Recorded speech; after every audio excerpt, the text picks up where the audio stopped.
Oke, jumpa lagi bersama saya Wong Ganteng Sandonyo dan kali ini tetap dengan sang fenomenal Mbak Gondring. Sang fenomenal luar biasa ya. Karena pembahasan kali ini nih harus wajib ngomong dengan dia ya. Karena ini seru untuk kita gibah bersama. Oke, topik hangat lagi istimewa, tapi sebenarnya sudah sejak masa zaman Majapahit ya. Iya, sepertinya demikian. Ya, makanya gimana? Nah, sejak zaman Majapahit masalah potongan-potongan dan ABCD gaji ya. Masalah kemarin kita sempat heboh dengan pranknya BP2 PMI. Ya, pranknya yang pertama adalah pembebasan biaya untuk TKI atau pekerja migran atau PMI, terserah istilah mereka. Nah, tapi kenyataannya adalah ternyata pernyataannya setiap PMI atau CPMI yang mau bekerja ke luar negeri dibolehkan hutang. Yang sekarang, yang kemarin yang akan datang kan baru baru keluar kemarin peraturannya. Kan? Tapi sebelumnya dia statement kayak gitu. Ada kok itu kan kemarin. Ya, yang pembebasan biaya zero cost itu ada. Tapi sebelumnya kan tidak seperti itu. Sebelumnya adalah di PDF-nya kan menyatakan bahwa 44 juta itu disediakan oleh pemberi kerja alias majikan. Nah, akhirnya kan kemarin saya sempat posting bahwa jelaskan perinciannya. Ini untuk apa saja, ya kan? Itu jelas loh, untuk Hongkong 40 sampai 44 juta. Nah, tapi kemarin setelah di launching beda lagi toh. Nah, terus untuk pembahasan sebelumnya di saat kita mengadakan Zoom waktu itu ya, kebetulan karena saya nggak dikasih kesempatan untuk bicara, beliau terlalu banyak menyalahkan Pemda tidak mendukung beliau, Pemda nggak siap dan lain sebagainya. Nah, di sini sebenarnya bukan ketidaksiapan Pemdanya saya rasa, tetapi program Anda ini jelas apa tidak. Pastinya kan akan seperti itu dong. Nah, sama halnya kenapa kita BMI di Hongkong menuntut penjelasan perincian. Nah, sementara perincian yang diberikan oleh BP2 PMI ini itu sudah jelas majikan di Hongkong itu sudah menanggung semua. Sudah ngelakuin semuanya. Iya, udah dari awal sudah ada dan itu adalah tanggung jawab majikan kepada pekerja dengan negaranya, dengan negara penempatan. Iya, jadi nggak ada hubungannya dengan negara pendatang atau supplier. Nah, sementara untuk supplier atau negara penyedia tenaga ini ya kan, yang dimaksudkan Anda oke ya, sekarang saya bilang Anda menjual. Yes. Betul kan, menjual tenaga. Pemahaman saya mungkin seperti itu. Ya, menjual tenaga, bukan menjual manusianya. Ini saya kasih penjelasan kok, kalau saya ngomong menjual nanti dibilang menjual manusianya.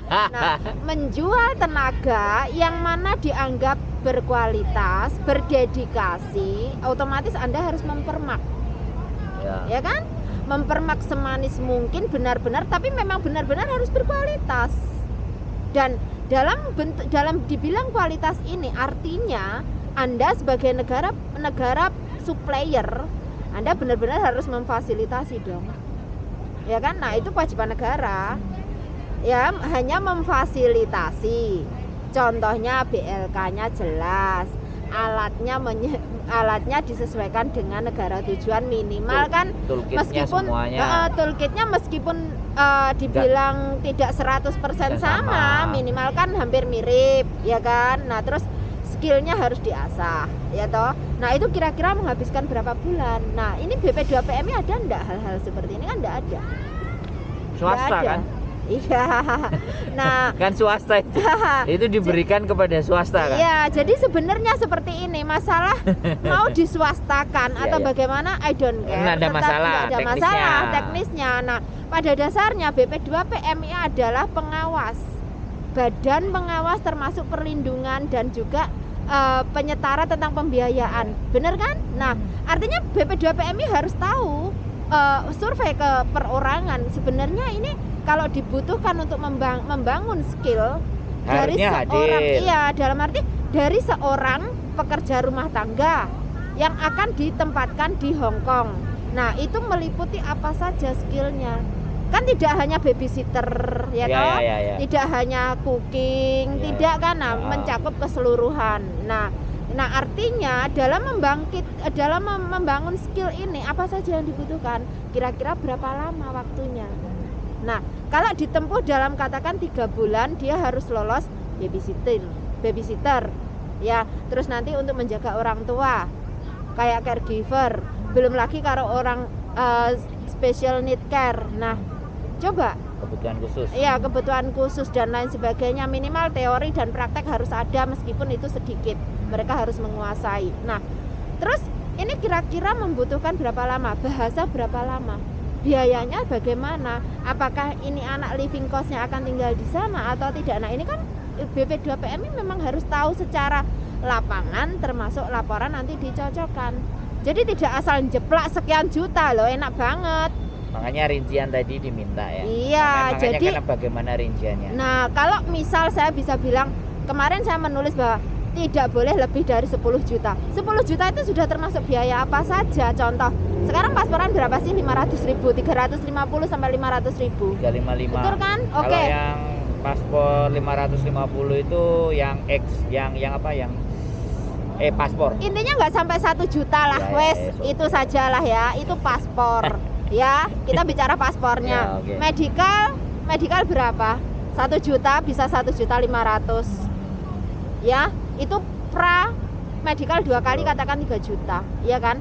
Terus mereka pembelajarannya, makanya ini apakah harus tinggal di PT atau tidak? Nah, kalau memang untuk menekan pembiayaan, ya nggak usah tinggal di PT, sediakan BLK khusus, mungkin hanya pembelajaran 3 bulan. Anaknya sudah mengalami uji kompetensi dan dia sudah dinyatakan lulus baik dari bahasa, skill dan lain sebagainya, baru Anda pasarkan.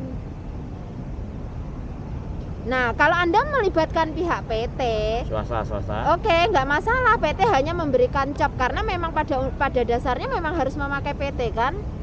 Tanpa PT nggak bisa. Ya negara belum sanggup lah Bukan masalah belum sanggupnya. Itu pilihan gitu aja lah. Kamu pakai jalur Disnaker atau kamu pakai jalur swasta, pilihan. Jadikan itu pilihan gitu aja. Pertanyaannya gini, emang ada yang jalur Disnaker? Tidak ada. Masalahnya kan tidak ada. Semuanya masuk ke PT kan? Nah, karena kan diharuskan toh, kenapa kalau kamu mengharuskan pakai PT dan di Hong Kong sendiri atau di negara tujuan kamu mengharuskan pakai agen, ya udah. Loh, kalau di sebenarnya negara tujuan itu kan negara tujuan, kebijakan negara tujuan manapun tidak ada istilahnya mewajibkan. Nah, tetapi kan pemerintah swasta. kita mengharuskan Ya, adanya itu. agen. Artinya kalau Anda melibatkan pihak ketiga, sementara majikan berurusannya dengan agen, itu urusan bisnis. Itu urusan majikan dengan agen, mau membiayai berapa, mau cak seberapa, ya. itu bukan urusan BP2PMI. Dan bukan urusan pemerintah Hong Kong sebenarnya. Iya, bukan. Nah, itu karena majikan jelas, mau simple aja. Iya, intinya kan ribet. kamu sudah menggunakan jasa pihak ketiga, dia mau memberikan harga berapa itu hak dia. Ya, nah, itu yang pertama. Terus kalau untuk BP2PMI kan hanya urusan di dalam negeri. Jadi jangan melibatkan Anda terlalu jauh atau cross the land mengurusi biaya yang dikeluarkan majikan. Itu bukan hak Anda. Lah nanti kalau majikan bertanya minta rinciannya, kamu nggak bisa kasih. Lah rinciannya dikasihkan lagi, lah itu sudah tanggung jawab kita dan mereka sudah melakukannya gitu loh. Jadi kesimpulannya bahwa ya sebenarnya ketika saya sebenarnya dari sejak dahulu kala ya pengiriman sesuatu ke Indonesia saya tidak terlalu memahami, tetapi yang saya pikirkan memang benar-benar negara selalu menggunakan pihak ketiga, ya pihak swasta. Intinya dia melempar pihak swasta. Jadinya fine, karena memang Indonesia itu kan saya bisa terima Indonesia luas. Ya, bahkan jangan yang di luar Jawa aja dia harus ke Jawa dulu baru bisa proses. Tapi sebenarnya ketika di daerah sendiri mereka punya sebuah tempat atau punya sesuatu. Nah, itu lebih bagus. Dulu saya pernah mengusulkan makanya kan BLK sama cabang BP2PMI itu setiap kabupaten ada. Jadi biar anak dan semua sistemnya online semua. Nah, kan jadi mereka PT-nya itu terserah dia mau lewat PT yang mana, Apa kebetulan aja, yang dipasarkan yang mana aja yang BLK-nya di situ. BLK-nya di situ, Jadi BP2 lebih PMI dekat. jadi satu, ya kan, Nah. jadi lebih dekat, urusan selesai, tinggal ke imigrasinya kan. Nah, betul. dan itu tidak perlu harus sampai ke pusatnya dan lain sebagainya, Iya, tidak iya. perlu, karena kan semuanya bisa diselesaikan dengan online untuk dokumennya. Jadi Tapi ya itu lagi, sekali lagi masalahnya adalah IT-nya negara kita kan, security-nya sebenarnya agak kurang. Sorry ya. jadi gini, jadi persoalan yang akan terus berlanjut ya. Kita mencoba mencari sebuah garis di mana ini tidak akan selesai.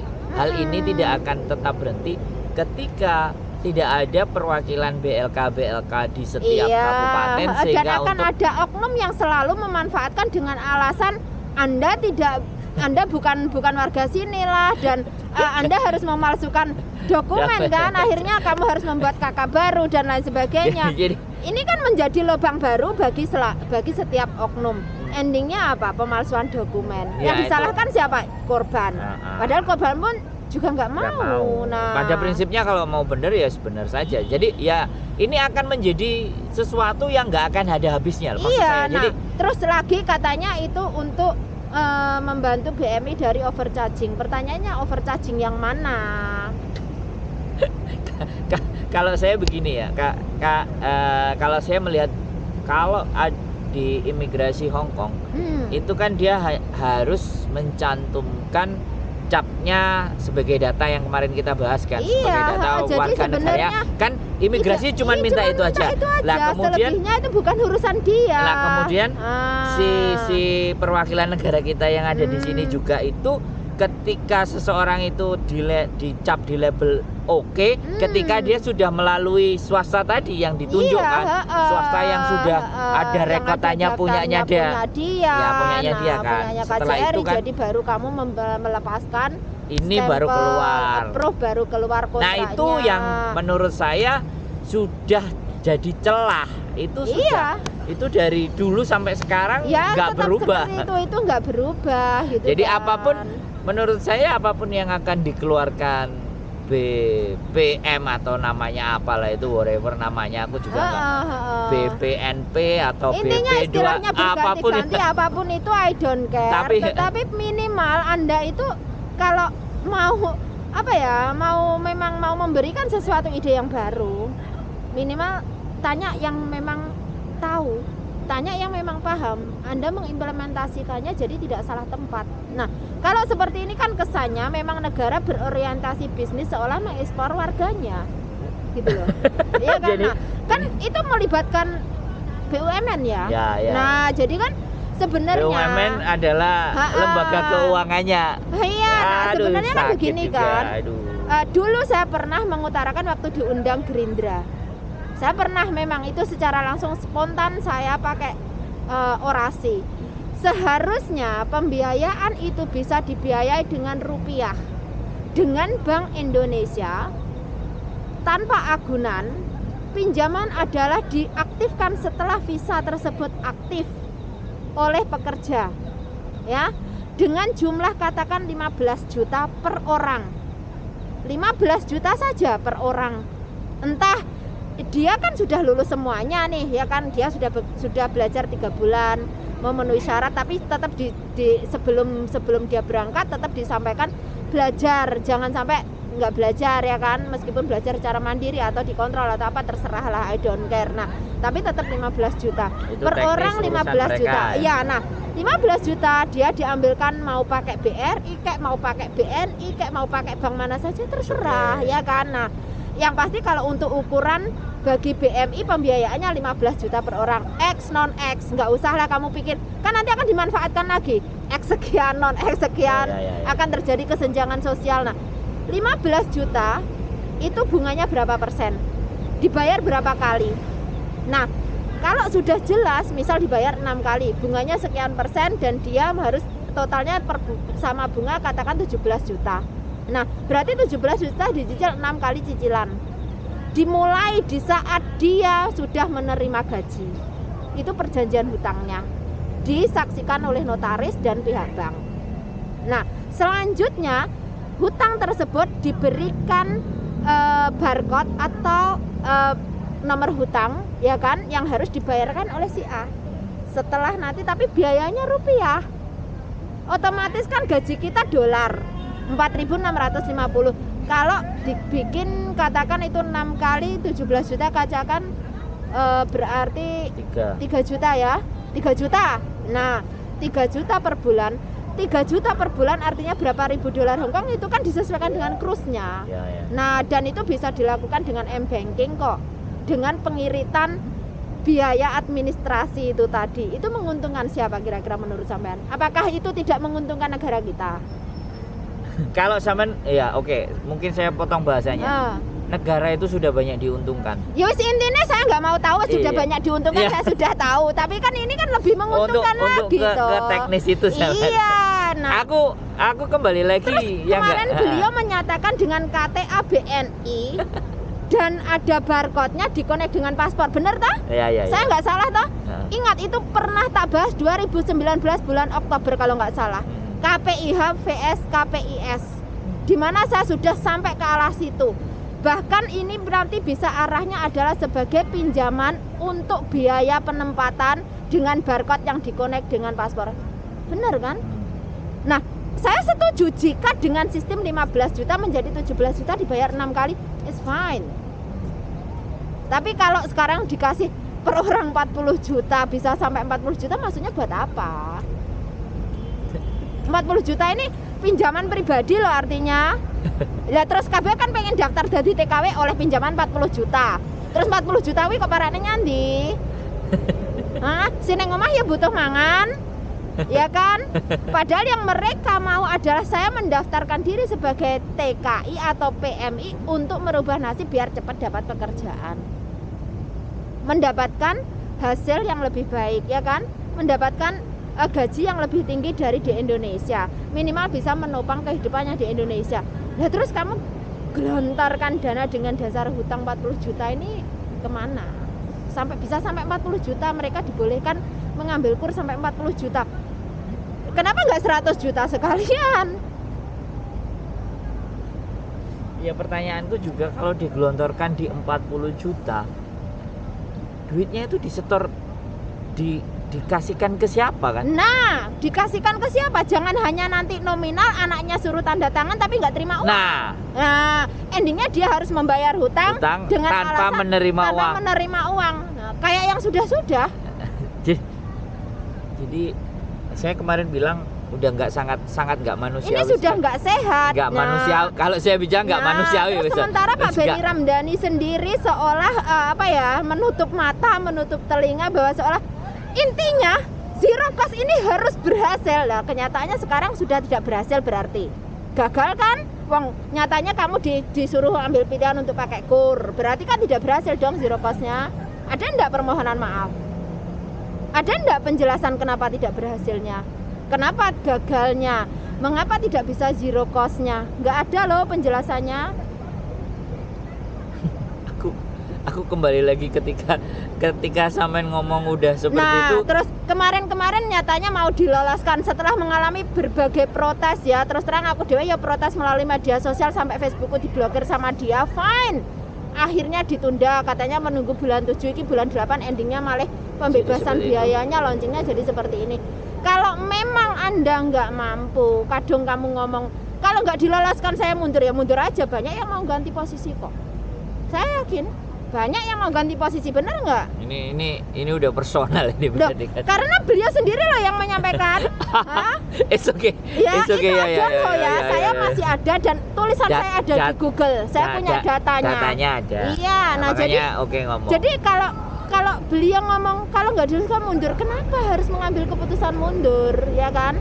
Anda bisa mencari solusi lebih baik. Oh, mungkin memang belum waktunya. Oh, mungkin zero cost ini yang bagaimana sih?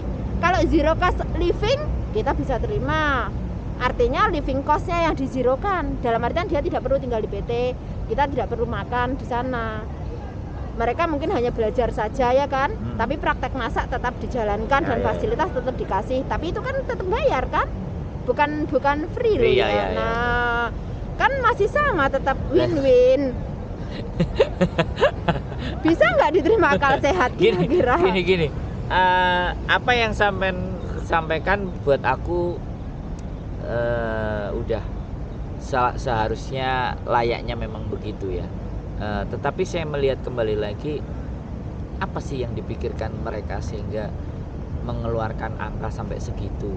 Sedangkan kalau ataupun mereka bekerja di sini sampai 2 tahun pun duitnya balik kemana sih? Baliknya ke negara kita. Iya, karena kan kita ngirim juga pakai rekening Indonesia, ya kan. Jadi menurutku dan selama ini devisanya kemana sih? Aku juga mau tahu. Devisanya kemana? Lu nggak gini. Kalau kita bicara devisa ya, kalau kita taruhlah dalam satu orang manusia itu mengirim sampai sekian ya. Kita selalu dapat laporan loh ya, remitten devisa dari luar negeri itu sekian. Tapi uangnya itu rinciannya buat apa kita tahu enggak? Kita nggak pernah tahu. Kita juga nggak. Kita pernah tanya dalam artian gini. Jawabannya? Nggak ada jawabannya yang jelas. Terus uang ini dikemanakan? Misal katakan ya, ada salah satu BMI yang mungkin bermasalah untuk ngejeng pengacara aja loh. Kita nggak punya uang, demikian kan? Kenapa sih nggak memanfaatkan devisa ini? Jadi ini pemahaman ya, kalau devisa uang yang masuk ya kan. Sebenarnya uang yang masuk itu otomatis menurut saya ya. Ya memang saya tahu masuk ke apa namanya ke perpajakan dan keuangan saya tahu kayak mereka mau bagikan kemana-mana kemarin itu saya sudah ada linknya. Enggak, itu menurut aku ya bank kan kita masuk ke bank ya, negara punya negara, tapi kan negara akan membagi untuk infrastruktur, untuk apa tapi ada ndak disisakan ke sini. Nah katanya kan ada uang untuk BMI itu sekian M lah, mau sekian miliar atau apa berapa ratus miliar, tapi uangnya ini untuk kepentingan apa, ada ndak? Nah di saat mungkin nanti kalau di Hong Kong kita masih banyak ya teman-teman organisasi membantu, masih ada labor department. Malaysia, negara lainnya yang peraturannya nggak terlalu jelas, yang peraturannya belum sedetail yang di Hong Kong, mereka kemana minta bantuan. Nah KJRI-nya KBRI-nya apakah sesigap yang ada di Hong Kong? KJRI-nya di Hong Kong aja masih dibilang melempem. Iya kan? Jadi pada kalau KBRI lainnya aku pernah nyoba soalnya. Ada kasus dari Singapura. Aku inbox ke KBRI. Maaf Mbak, ini saya hanya admin, hubungi nomor ini. Tak telepon nggak diangkat. Kalau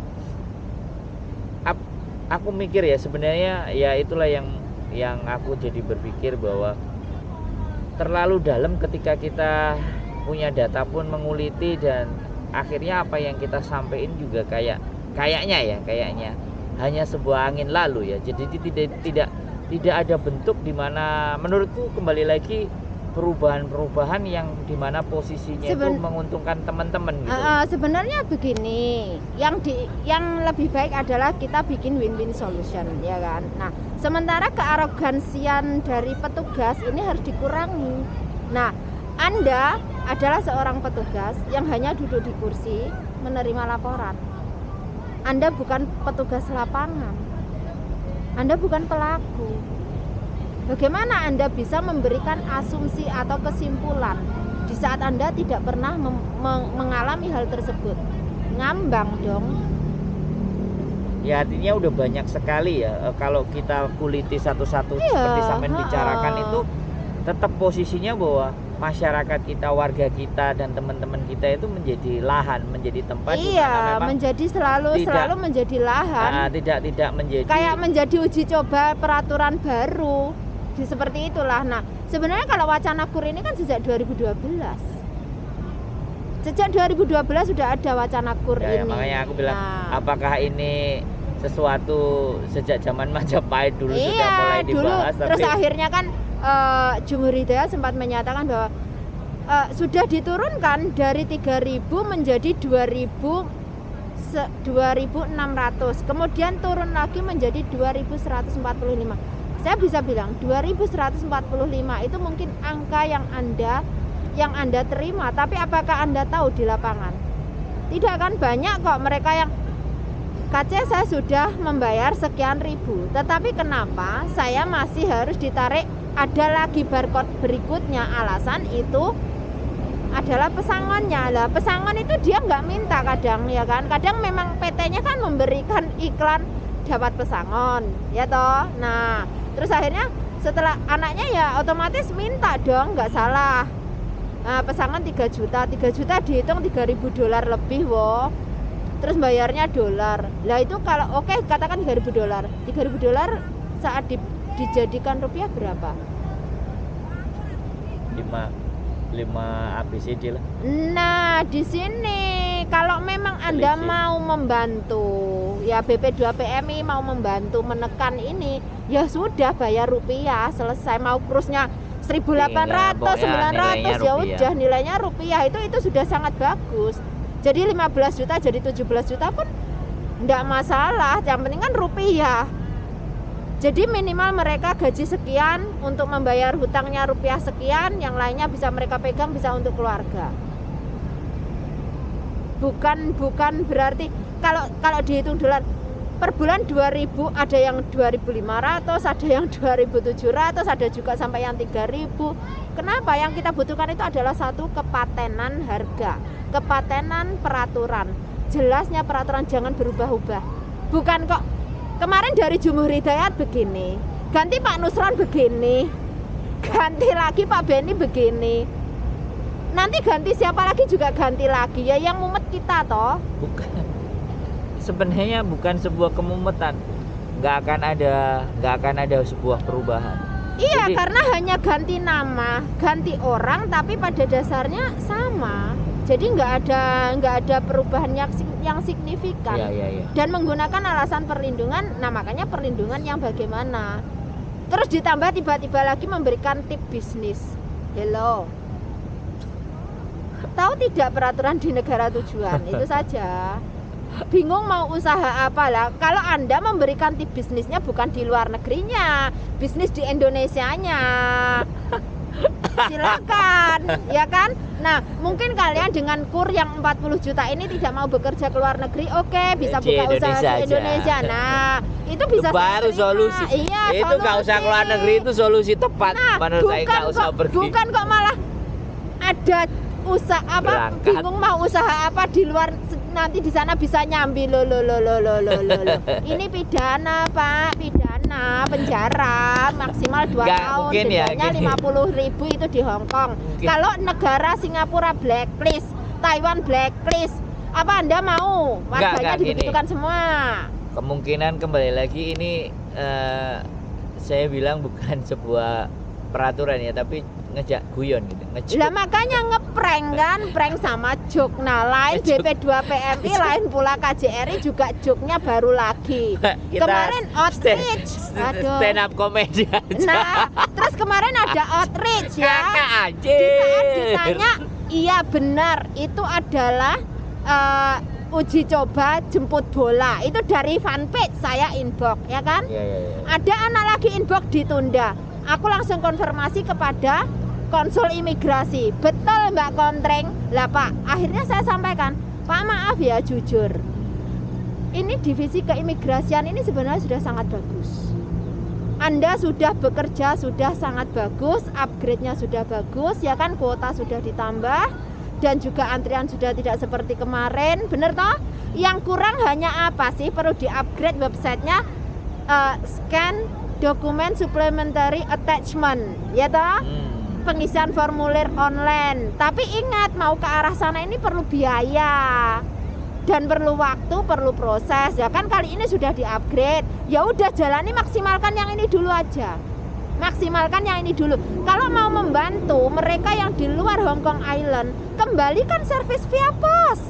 Selesai. Itu sangat membantu. Mereka hanya datang di saat foto. Toh kamu mau bikin di Yunlong di mana, datangnya fotonya tetap ke KJRI. Ngapain harus 2 kali jalan, ya kan? Kecuali kalau memang mau membantu, ya udah aktifkan via posnya. Jadi mereka hanya datang sekali, foto, kasih amplopnya, alamat, kasih amplop sama formulirnya sama alamatnya, Pak mohon dikirim via pos. Selesai toh? Ya. Itu sudah sangat membantu loh. Ya, benar. Jadi tidak perlu Anda dengan memberikan outreach dengan alasan jemput bola. Kalau Anda mau memberikan outreach jemput bola adalah kasus, itu setuju. Silahkan, kalau kasus silahkan. Karena yang kasus-kasus itu malah membutuhkan. Nah, kayak yang kemarin, kasus yang sempat saya up, yang sakit jatuh dari, fine. Tapi kalau jemput bola hanya ngumpulnya data tok, kalau ngasih formulir, lah formulir bisa di-download, bisa di-print, comat. Aku kalau ngomong sama sampean itu akhirnya menilai apa yang ada itu ndak ada sisi positifnya sama sekali loh. Tambah kayak gamblang banget bahwa terjadi hal di mana hal ya mungkin sampean pemerhati yang bener ya, kayak pemerhati mulai dari webnya mulai dirubah dan sampai iya, karena dari zaman dimana ya, kan? Dari WhatsApp, sebelum WhatsApp, dari awal kan menggunakan email dan hanya hari Minggu saja dan lain sebagainya, itu loh saya memang mempunyai data dan memperhatikan, dan saya mohon ada perubahan-perubahan, dan mereka menerima meskipun tidak langsung, mereka menerima, mempertimbangkan, pelan-pelan dijalankan. Dan saya nggak perlu merasa bangga, oh ternyata dijalankan, tidak, karena itu bukan untuk saya, itu untuk publik, begitu loh maksudnya kan. Dan sekali lagi terus KJRI kan ada perubahan-perubahan. Bayangkan anak-anak sudah jauh bawa amplop ke KJRI, mau pakai pos Pak, nggak bisa, sekarang nggak ada. Mau nggak mengumumkan di page-nya, alasannya kenapa? Mbak, sekarang proses pos ditiadakan dengan alasan yang jelas lah.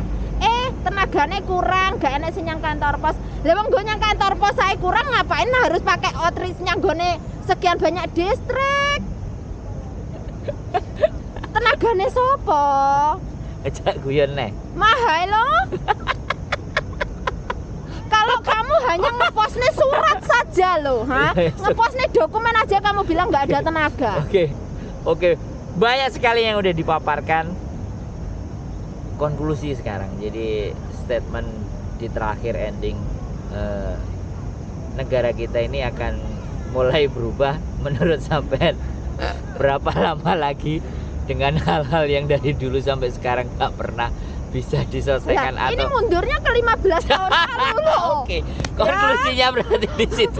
Konklusinya berarti di situ, bahwa apa yang dilakukan oleh orang-orang pemangku kebijakan, orang pembuat kebijakan dan pelaksana kebijakan mundur 15 tahun. Iya, karena 15 tahun lalu kita bisa menggunakan IMBU, kita bisa menggunakan agen untuk mengisi formulir, membayar pun dititipkan. Bedanya kan dulu fotonya boleh dipakai, lah sekarang kan fotonya harus ke KJRI. Lah ngapain kita ngumpulin data ke pihak ketiga? Toh fotonya masih ke KJRI. Ya Allah. Oke. Clear ya. Jadi kita hanya berusaha menyampaikan ini dan berdoa kepada Tuhan Yang Maha Esa, mudah-mudahan diberikan sesosok pemimpin, di sosok petugas ataupun orang-orang yang dikirimkan di sini seperti malaikat ya, yang setidaknya mau belajar lah, setidaknya mau belajar, jangan memandang siapa yang memberikan ide, posisinya. Yang penting yang memberikan ide kepada Anda adalah seorang WNI yang berhak bersuara, meskipun mereka seorang PRTA. Jangan pernah menyatakan Anda siapa. No such of thing. Ya. Jadi jangan, hilangkan arogansi itu. Oke. Hilangkan arogansi. Terima kasih Pak Kontring hari ini, luar biasa sekali ya. Bye bye. Assalamualaikum.